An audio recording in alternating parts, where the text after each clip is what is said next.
Hi, everyone. Thank you for joining us via Zoom this afternoon. Before we get started, I'd like to ask everyone to keep their microphones on mute. This session's being recorded and we'd like to limit extra noise as much as possible. Any questions you have can be submitted via the chat and we'll answer them later in the session.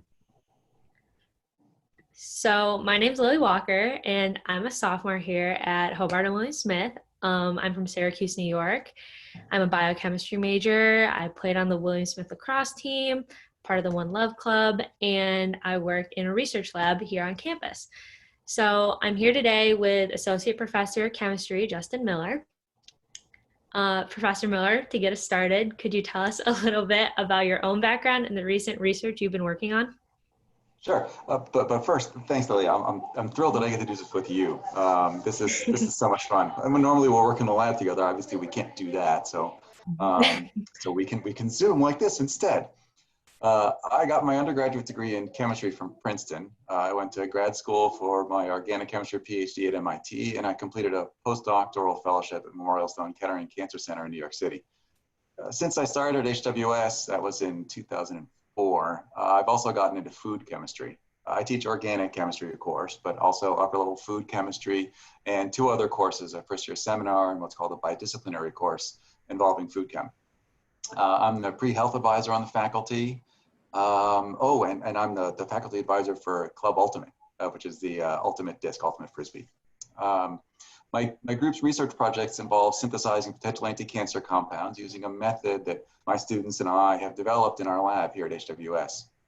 Our lab makes the compounds, and a colleague in biology, Professor Sigrid Carl, and her students test them against cancer cell lines to see whether they work. We do this work in the research lab, of course, but also as part of the second semester organic chemistry course, where the lab component is, well, this research project. Just this month, we submitted a manuscript for review with about a dozen HWS chemistry and biology student co-authors detailing a successful synthesis of a molecule that inhibits cancer cell growth. I hope that does it. So I'm a member of Professor Miller's research group, and we formed a really great relationship that's really helped me in my academics and my future career. So Professor Miller, can you explain a bit more about ways students and faculty collaborate on research and general advising? Sure. There's several ways we conduct research together. Independent studies during the semester are a great way to get involved. Students work with faculty as part of a credit-bearing class, but it's not a regular class. It doesn't have a huge number of students. I'll usually take up to 3, maybe up to 5 students in a semester, for example. There's bench research, group meetings, and even conferences, sometimes local in the Rochester area and sometimes national. And I've taken students as far away as San Diego for the National American Chemical Society meeting. Summer research is another option. It's a paid internship for the student. It's a full-time job for anywhere from 6 to 10 weeks, depending on where you're working and which summer. The work is similar to independent study, but it's a lot more in depth because it's full-time for a couple of months. More than that, it's a way for students and faculty to connect. I have my group over once a week to my house for dinner with my family. Not every advisor does things like that, but a lot of us do. We don't talk about work when we do that. We just hang out and get to know each other. It's really a lot of fun. Oh yes, and we eat well. Food is such an important part of my job, right? I am part food chemist. It's really a lovely experience. Finally, there's the honors program. This is just like an independent study on steroids, or maybe that's not okay to say, maybe chemically enhanced, something like that. Students and faculty work closely together on a year-long project, which can be an extension of an earlier collaboration, maybe an independent study or summer work, and it culminates in an honors thesis. There's a written exam along the way, and this is a really special part, an oral exam. What makes it so special is that scholars from outside HWS come and sit on the committee for the oral exam. It gives students a sense of real accomplishment that someone outside of the institution will come and see what they do. And that sense of accomplishment is well earned because you're making the case to the outside world that the work that they've done is noteworthy. Now, in terms of advising, if you couldn't tell already, you're going to get to know your faculty members at HWS. We pride ourselves on our faculty-student connections. Hopefully you can tell just from this sort of thing, but this is not it's staged from a certain point of view, but these kinds of conversations happen all the time. We have what's called an open door policy where not that everyone faculty have to follow, we want to follow. We leave our doors open. Students will stop by all the time. Of course, that's when we're on campus. Students begin with an advisor who's also their first year seminar instructor. The faculty member who's your FSEM instructor will get to know you quite well, beginning with orientation right at the beginning when most students arrive first on campus. Some probably arrive earlier for athletics and things like that. So, but starting with orientation, which is before classes begin. Then when you declare a major, students will declare with a faculty member in the chosen field. So for example, I advise both chemistry and biochemistry majors and also chemistry minors.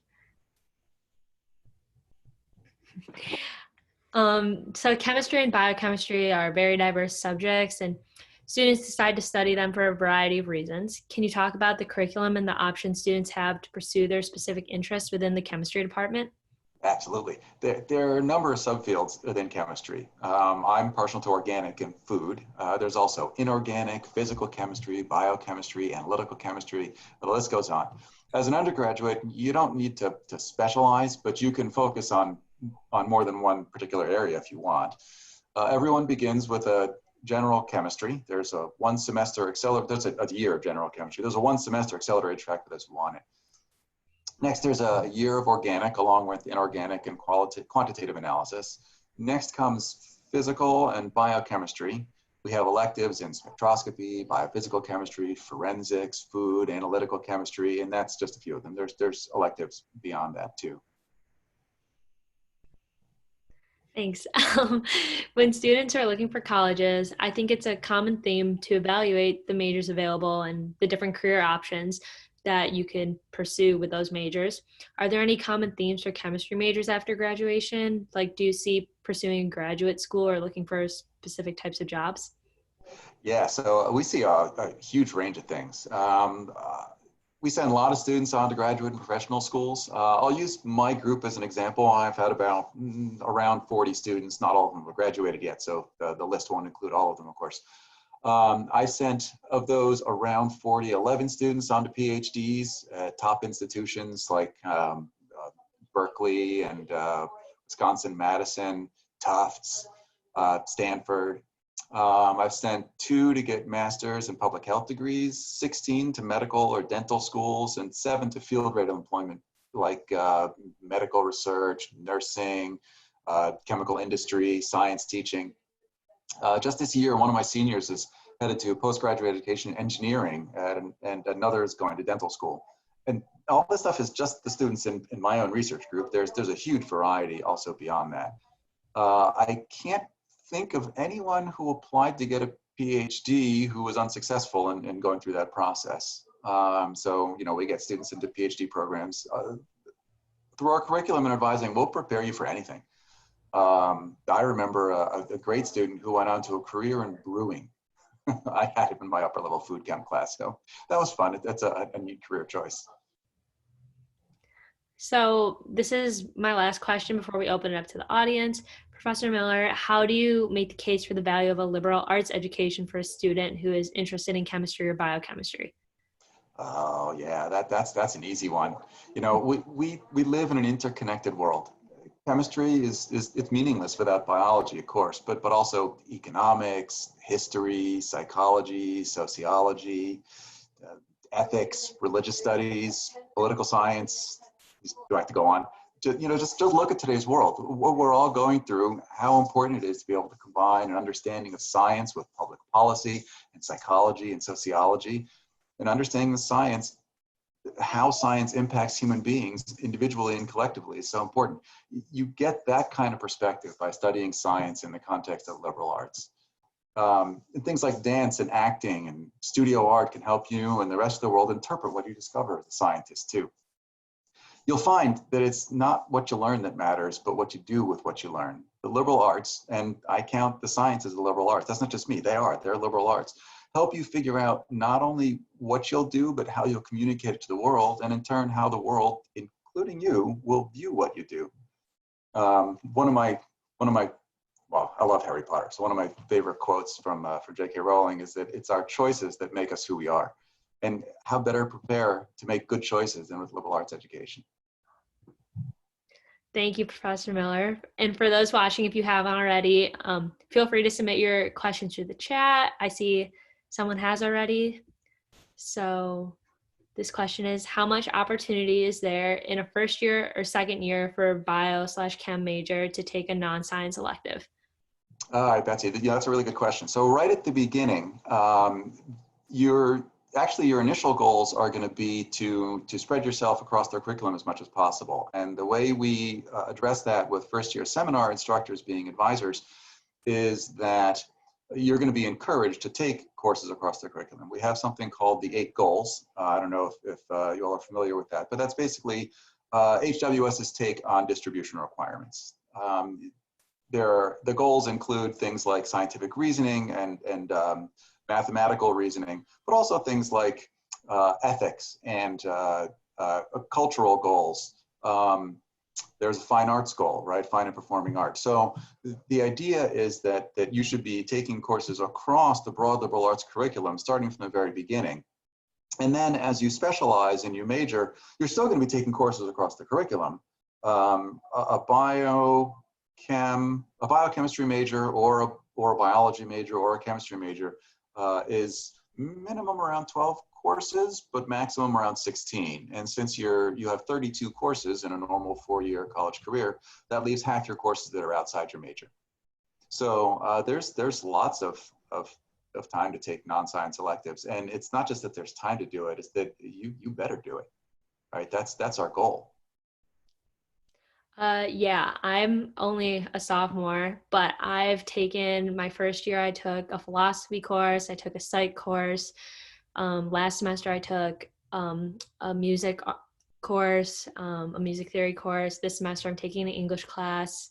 They're all really like great and really helpful in your major classes, but just something, if you're interested in it, take the class. It's super helpful. Another common question is, what are some of the majors and minors paired with chemistry or biochemistry? I've seen, it's interesting. So I've noticed patterns over time. I've had a number of people who pair biochemistry with dance. I've had a number of students who pair either chemistry or biochemistry with Spanish. But you know, we've seen all manners of combinations at this point. You know, there's people who will major in more than one science. You know, we've had double chemistry and physics majors. We've had chemistry and math. And we've had things as far afield as European studies. And we had one who did, what was that? I think it was Asian studies. I think we had one who was an architecture. So I mean, it's a huge variety, and you can do anything you want. We had one student who, I don't remember whether he finished it, but had the goal of triple majoring. It's hard to fit 3 majors in 32 courses, so I'm not sure whether he actually managed to do it, but he came close. I know he had a double major and a minor. So I see there's a question about going abroad. It's if any of you have studied abroad or plan to do so, how did you or will you do so with your major?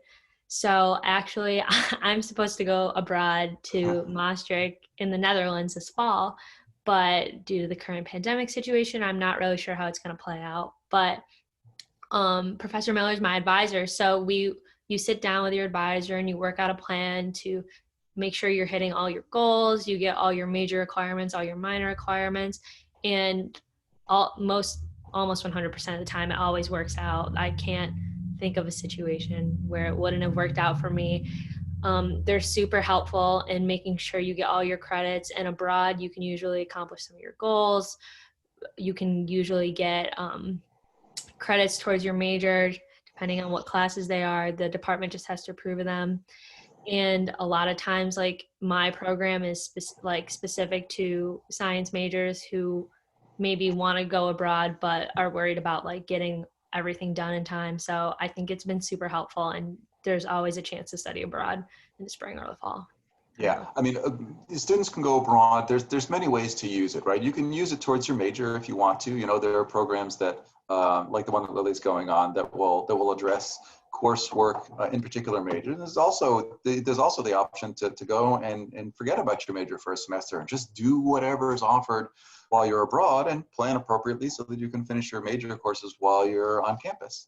That's another way to do it, and there's hybrids between those two. So, you know, if you're a biology major, you could go to Australia, and there's a couple of, there's an aquatic biology course and an ecology, I think an evolution course in Australia.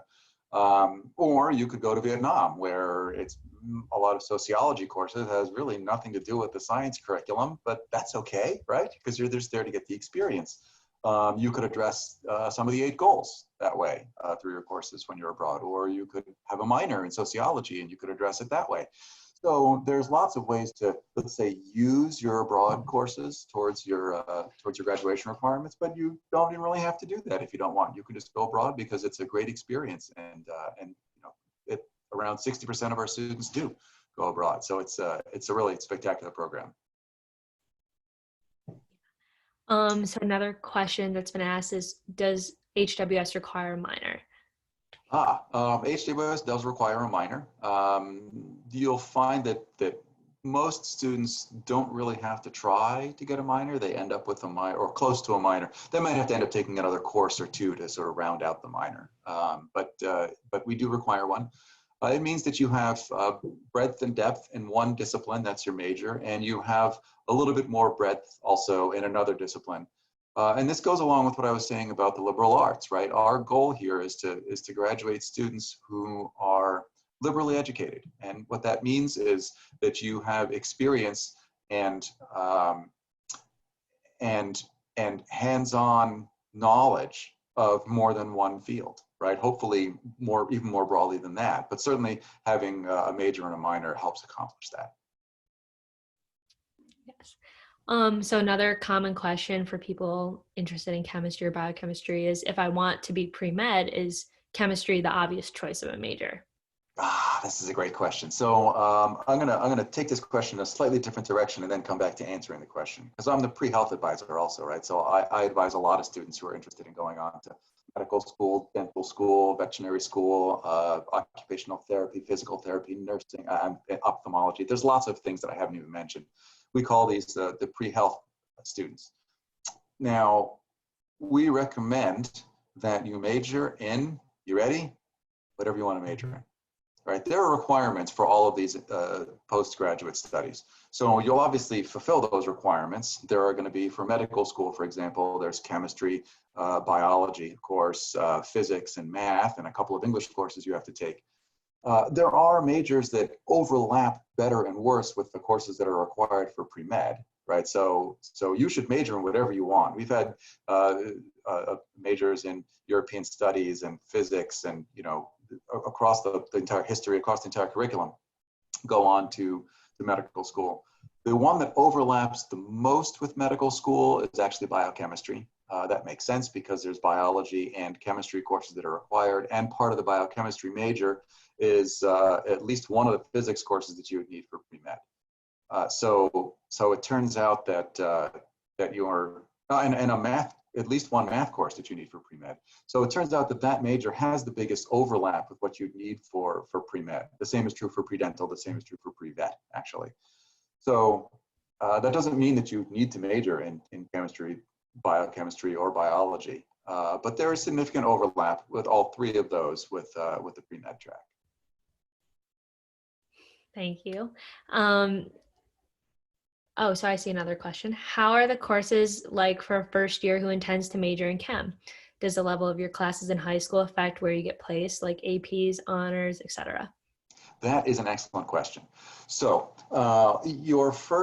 if you're intending to major in chemistry, or if you're intending to go through the pre-health track for medical, dental, or veterinary school, you'll probably want to be in the first semester of general chemistry in your first year. Now, that first semester of general chemistry, we generally require a full year of general chemistry, usually. There is also a 1 semester that sort of covers the 2 semester of Gen Chem all at once. And which one you get placed into, you'll be placed into one of those two. Even if you've taken AP, we'll still want you to have the college level chemistry at HWS in college, because we go more in depth even than what you get through the AP. Also a nice fast-paced learning environment. So it sort of gets you where you need to be right off the bat, which is great. Whether you get placed in the accelerated course or the full year Gen Chem will depend, honestly, largely on you. And it's not on necessarily what you've taken, although obviously if you haven't had the chemistry, you don't want to go through the 1 semester Gen Chem course. That wouldn't make any sense. But we found that the best determinant for success in that accelerated general chemistry course is whether you want to be there.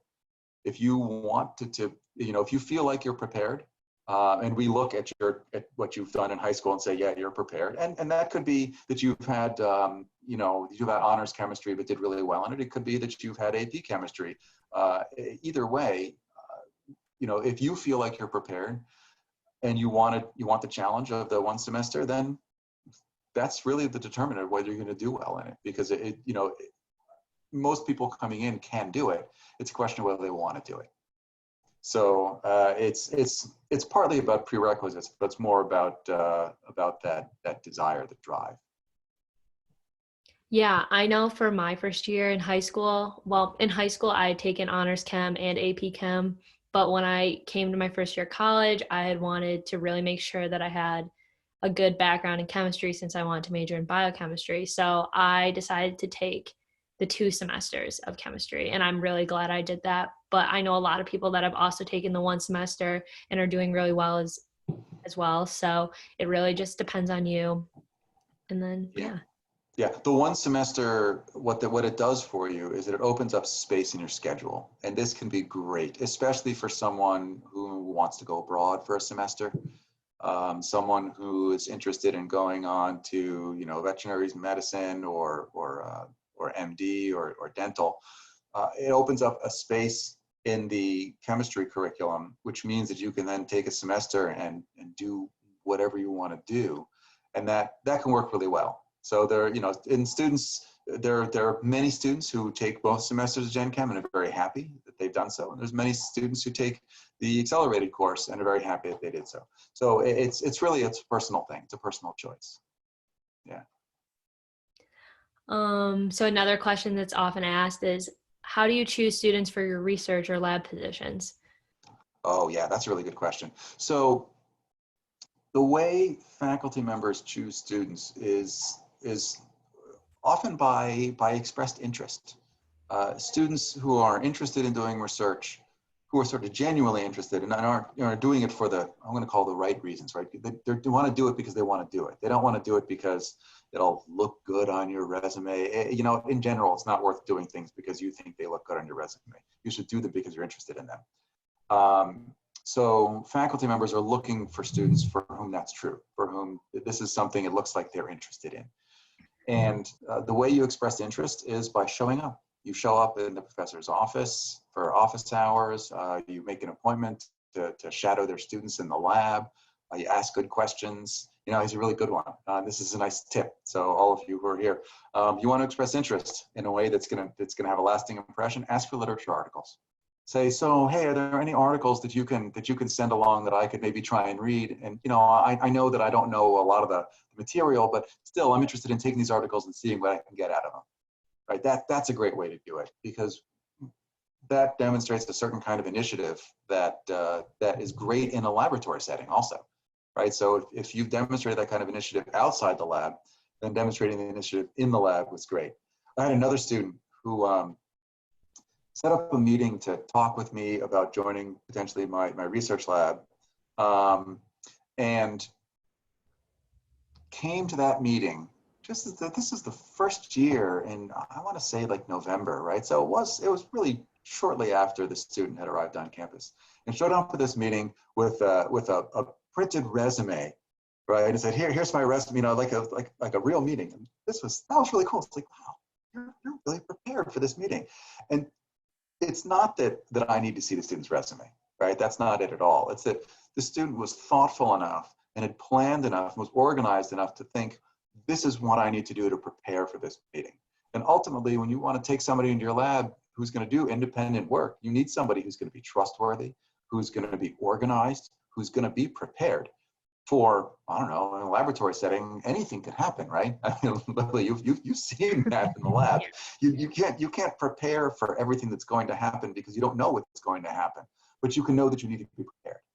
And so that's what we're looking for, students who are going to be of that variety. So people who are going to want to do it, who demonstrate interest, and who are willing to put themselves out there. I see another question's been asked. Can you describe some of the internships that are associated within this field that HWS offers? So we're talking about within the field of chemistry, I'm assuming, and if Karen, if that's not what you mean, then write in and let me know. So we have research positions for organic chemists and inorganic chemists, physical chemistry. I can describe some of these in a little more detail if you want. The organic chemists, that's what I do largely what's called synthesis, where we start with materials, building blocks that you can get from what amounts to the chemical store. Imagine, Lowe's or Home Depot, except that for chemical starting building blocks rather than wood building blocks.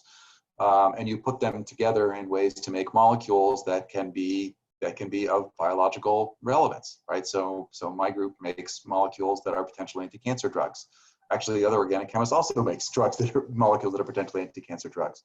Then there's inorganic chemists. We have an inorganic chemist who is working on molecular wire candidates, where right now, in general, the limitations on computing are the width of the wire, right? If you want to get a chip, make a microchip, you can only make it so small if you have a physical wire. But if you have a chemical wire, that's a lot smaller than a physical wire, and so you can fit a lot more circuits onto a chip.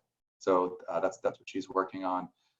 We have a physical chemist who's studying the natural vibrational states of molecules, and has built a really cool instrument that essentially gets down to a really, really good vacuum, which means that you only have a few molecules in there at a time, and then you can study their vibrational spectroscopy. Let's see, what else do we have? We have analytical chemists. We have an environmental chemist who's studying water desalination and membrane biofouling, which means that, as you try to purify something, water, let's say by reverse osmosis, try to shove it through a membrane, that membrane gets clogged with, stuff. And her goal is to try and figure out what causes that, what is the stuff, and ultimately with the goal of trying to figure out how to deal with that stuff so the membranes don't get clogged. I'm sure there's something I'm forgetting, but I don't remember what it is off the top of my head. But you see, there's a range of projects in chemistry. I haven't even touched the biology yet. Yeah, I really enjoy working in the lab, and over the summer I did summer research, and I thought that was a great opportunity to really build like a better relationship with Professor Miller and learn more in the lab and different lab techniques while it was super fun. I recommend it to everyone. It's really not a lot of pressure. It's a great time. I think it's good. It's a lot of fun. And something Lily's not telling you is that, I don't know if it's weird for you at this point, but once a student starts working in my lab, of course you're having me in class right now also, but when students work in my lab, I sort of banish the Professor Miller thing. Because once we're working on a project together, we really are colleagues in the same endeavor. We're trying to figure something out, trying to figure out molecules that will help treat cancer. And then, in a lab, it's first name basis. It takes too long to say Professor Miller. It's also true out on the ultimate field. When I play with the club ultimate team, I insist that they have to call me Justin, because if you call me Professor Miller on the field, it's weird to jump up for a disc and sort of bounce me off and have me fall to the ground if you're doing that to Professor Miller. But to do it to Justin, that's no big deal. And I did have a student who he was in my lab too, it turned out, when we played a game. And he worked out. He was, big, strong guy. We both went up for the disc, and he ended up catching the disc, and I ended up flat on my back. But it was all good because we were playing ultimate, and it was a lot of fun. Are there any more questions?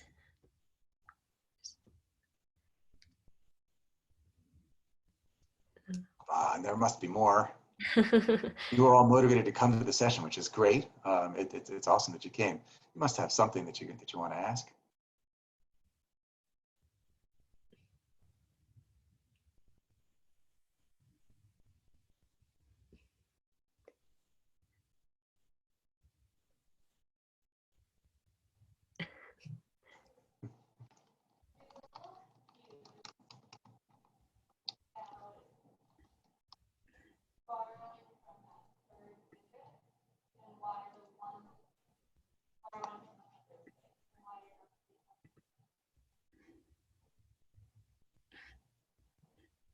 I don't know.